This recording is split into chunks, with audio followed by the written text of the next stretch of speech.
पहले तीमुथियुस के हमारे अध्ययन में आपका स्वागत है। एक पत्र जो पौलुस ने अपने सबसे प्रिय शिष्यों में से एक को लिखा था।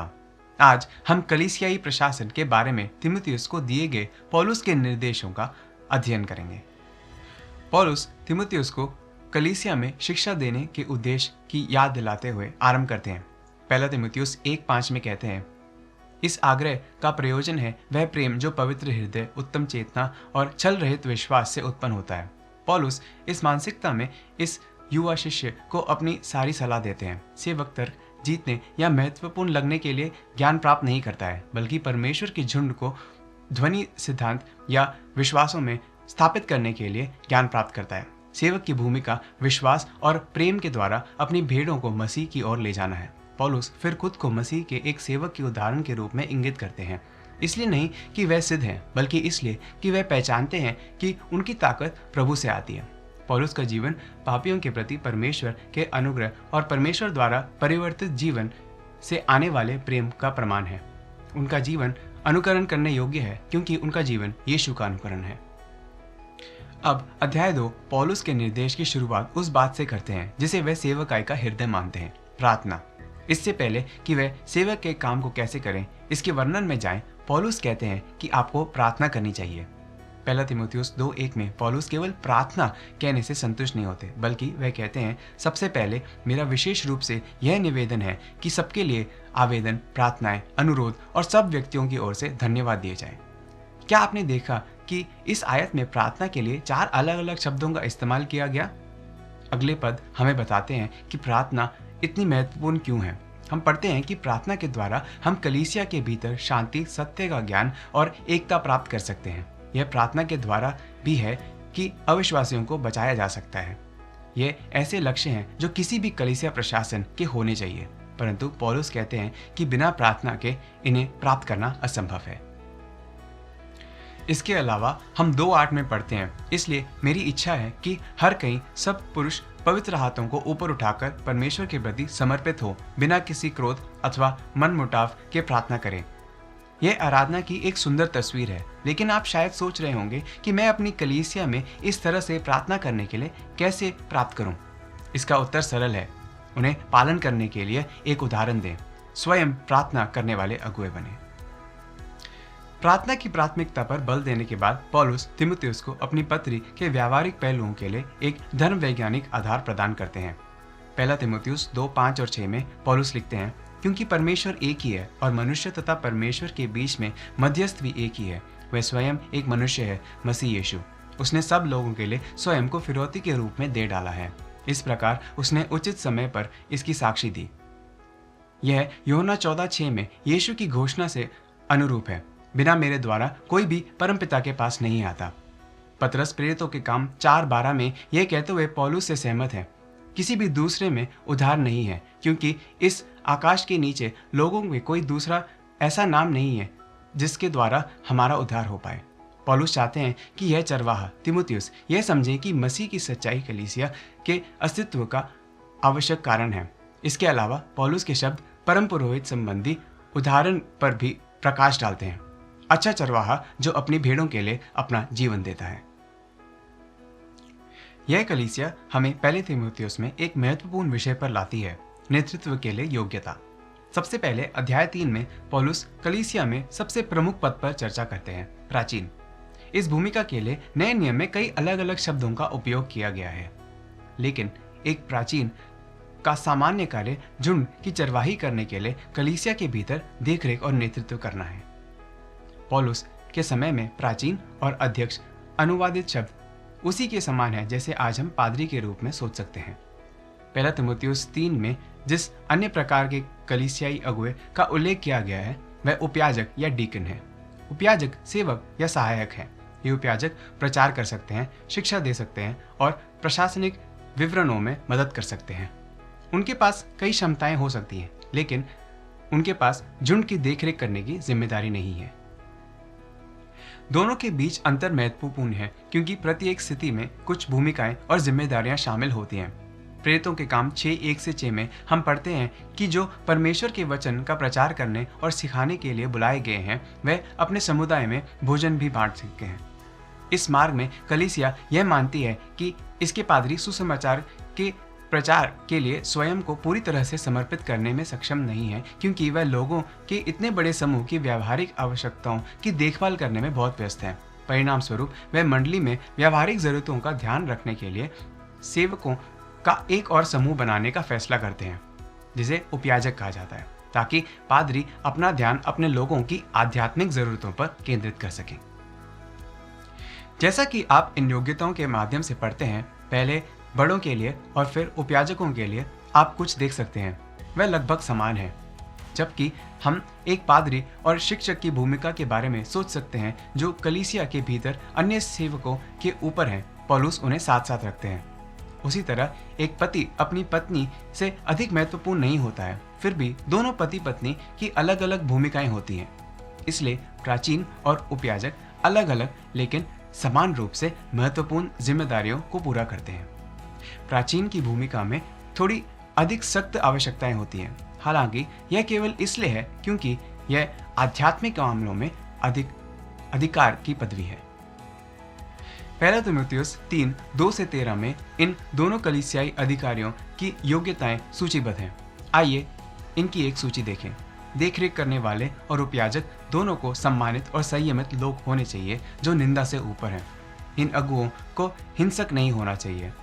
उन्हें आतिथ्य के उदाहरण के रूप में उत्कृष्टता प्राप्त करनी चाहिए। उन्हें धन के लोभ से मुक्त होना चाहिए। उन्हें हाल ही में परिवर्तित नहीं होना चाहिए, लेकिन उनके पास पर्याप्त ईसाई अनुभव होना चाहिए। कलीसिया के बाहर के लोगों द्वारा उनका सम्मान किया जाना चाहिए। उन्हें एक पत्नी का पति होना चाहिए। इसका मतलब यह नहीं है कि उन्हें शादी करनी है, लेकिन अगर वह एक रिश्ते में है तो यह केवल एक महिला के साथ हो सकता है। वह अपने परिवार को अच्छी तरह से प्रबंधित करने में सक्षम होना चाहिए। देखरेख करने वाले के पास परमेश्वर के वचन को पढ़ाने और ठीक से उपयोग करने में सक्षम होने की अतिरिक्त आवश्यकता होती है। अब इस सूची को कलीसिया में सभी अगुओं के लिए पौलुस की सामान्य आवश्यकताओं के रूप में देखा जा सकता है। भले ही आपकी कलीसिया पादरियों और सेवकों को बड़ों और उपयाजकों के रूप में संदर्भित नहीं करती है, फिर भी यह सूची कलीसिया के भीतर किसी भी नेतृत्व की स्थिति के लिए लागू होती है। यदि आपकी कलीसिया में एक आराधना पादरी, एक युवा अगुआ, एक सेवकाई सेवक इत्यादि हैं, तो यह सूची उन पर भी लागू होती है। निस्संदेह पौलुस इन बातों को न केवल सामान्य रूप से कलीसियाओं के लिए एक मार्गदर्शक के रूप में लिख रहे हैं, बल्कि विशेष रूप से तीमुथियुस के उपयोग के लिए भी लिख रहे हैं। पौलुस तीमुथियुस के लिए एक मजबूत और सक्षम अगुए बनना चाहते हैं। नेतृत्व के लिए कौन योग्य है, इसकी स्पष्ट दृष्टि के बिना तीमुथियुस को शक्तिशाली व्यक्तियों द्वारा आसानी से धकेला जा सकता है। कलीसिया में किसी को भी नेतृत्व का पद लेने की अनुमति देने के बजाय पौलुस उन्हें इस प्रकार के व्यक्ति की तलाश करने के लिए कहते हैं। उनके पास देने के लिए अधिक ज्ञान और निर्देश हैं। कलीसिया के नेताओं के लिए योग्यताओं की इन सूचियों को देने के बाद वह अपना ध्यान तीमुथियुस को अपने व्यक्तिगत शिष्यत्व की ओर मोड़ते हैं। इस पत्र के 4 अध्याय में पौलुस तीमुथियुस को निर्देशों की एक श्रृंखला देते हैं कि कैसे उसे सुसमाचार के सेवक के रूप में अपनी बुलाहट को पूरा करना चाहिए। जबकि यह जरूरी आवश्यकताएं नहीं है, पौलुस अनिवार्य रूप से कह रहे हैं, यदि आप एक अच्छा सेवक बनना चाहते हैं तो यहाँ बताया गया है कि आप कैसे रहेंगे और आप क्या करेंगे। वह तीमुथियुस से कहते हैं कि उन्हें अवश्य ही पवित्र शास्त्र के सार्वजनिक पठन के प्रति विश्वास योग्य रहना चाहिए, उपदेश देने और सिखाने दोनों में। पवित्र शास्त्र के ठोस विश्वासों में सुपोषित रहना चाहिए और आमतौर पर प्रचलित कल्पनाओं से दूर रहना चाहिए। झुंड को झूठी शिक्षा से बचाना चाहिए। भक्ति का अभ्यास करना चाहिए जो कलीसिया और जीवन में समस्याओं से निपटने के लिए आवश्यक है। वाणी, आचरण, प्रेम, विश्वास और पवित्रता में स्वयं को दूसरों के लिए एक उदाहरण के रूप में स्थापित करना चाहिए। वे किसी को भी तब तक नहीं बचा सकते जब तक यीशु पहले उन्हें नहीं बचाते। वास्तव में अगुओं को अपने झुंड को कभी भी ऐसा कुछ नहीं सिखाना चाहिए जिसे उन्होंने पहले अपने जीवन में लागू न किया हो। पौलुस तब तीमुथियुस को निर्देश देते हैं कि उन्हें कलीसिया में लोगों के विभिन्न समूह की देखभाल कैसे करनी चाहिए। पौलुस तीमुथियुस की बहुत परवाह करते हैं और चाहते हैं कि वह अपनी सेवकाई में सफल हो, क्योंकि पौलुस जानते हैं कि तीमुथियुस वास्तव में किसके खिलाफ है और वह कितना संघर्ष कर सकते हैं। वह उन्हें कुछ अंदरूनी जानकारी देते हैं कि कैसे नेतृत्व करना चाहिए ताकि कलीसिया सुचारू रूप से चले।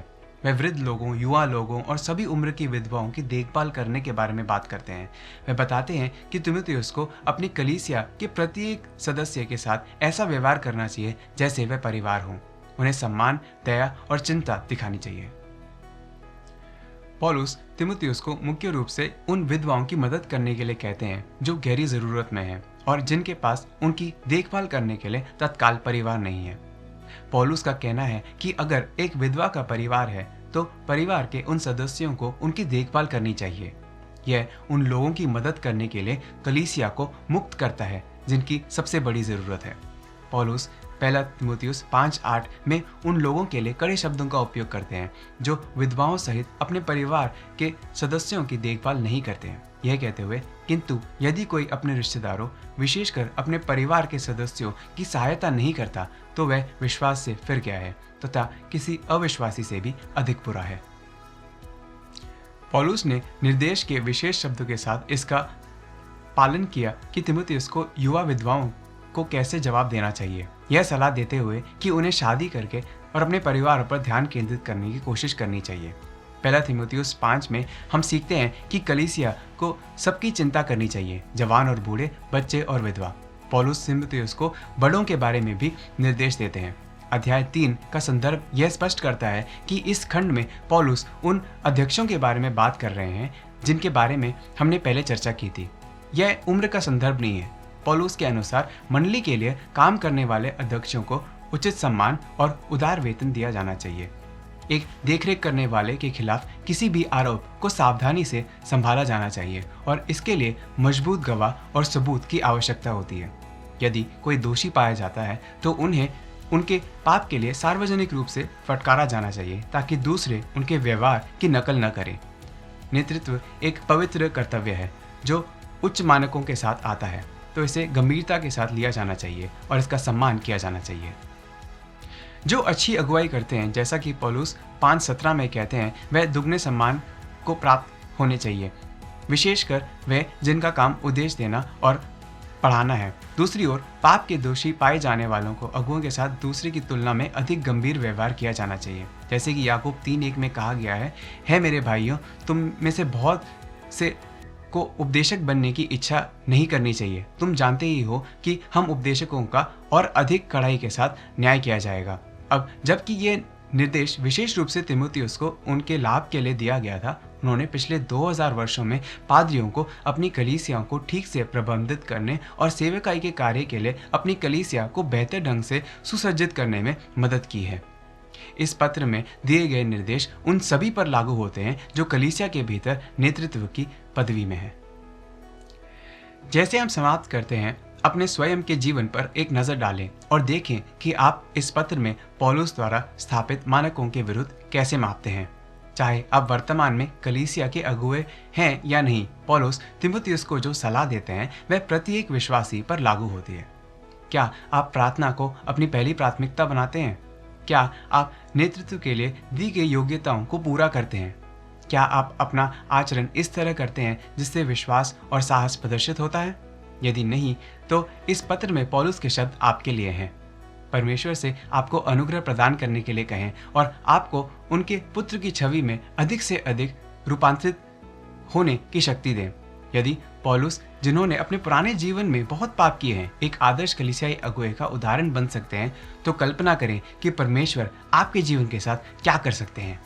वो आपसे प्यार करते हैं, वह आपसे उस स्थान पर मिलना चाहते हैं जहां आप हैं और वह आपको वह अच्छाई दिखाना चाहते हैं जो उनके पास है।